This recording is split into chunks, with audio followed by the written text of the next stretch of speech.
Trade union আৰু বাকী সংগঠনৰ ফেডাৰেশ্যনসমূহ লগতে মটৰ শ্ৰমিক সকলোৱে মিলি শ্ৰম কোড বাতিলৰ দাবীত 24 ঘণ্টীয়া আমি সাধাৰণ ধৰ্মঘটৰ আহ্বান দিয়া হৈছিলে। এই সাধাৰণ ধৰ্মঘটৰ সমৰ্থনত আজি উত্তৰ পূব অসম গাড়ী চালক কৰ্মচাৰী ইউনিয়নেও আমি সমৰ্থন জনাই চকা বন্ধৰ কাৰ্যসূচী অব্যাহত ৰাখিছোঁ। আপোনালোকে নিশ্চয় দেখা পাইছে যে বহুত গাড়ী ইয়াতে ৰৈ আছে। গোটেই গাড়ীবিলাক আমি চকা বন্ধৰ কাৰণে তেওঁলোকক ৰখা হৈছে।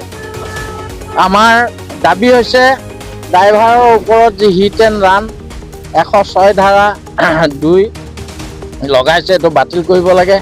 শ্ৰম কোড বাতিল কৰিব লাগে আৰু ড্ৰাইভাৰসকলৰ যি সামাজিক সুৰক্ষা আইন, এই সামাজিক সুৰক্ষা আইন অনতিপলমে কাৰ্যকৰী কৰিব লাগে।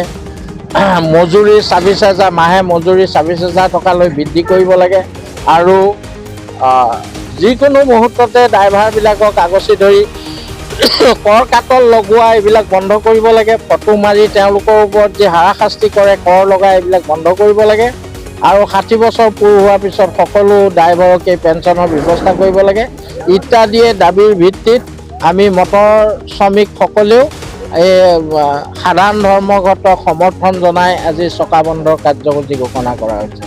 আমাৰ দাবী ক'বলগীয়া এটাই কথা যে যিখন শ্ৰম কোড আইন, এই আইন আমাৰ অতি শীঘ্ৰে তেখেতলোকে বাতিল কৰিব লাগে আৰু হিট এণ্ড ৰান 206 ধাৰা 1-2 এই ধাৰাটো আমাৰ পৰা বাতিল কৰিব লাগে।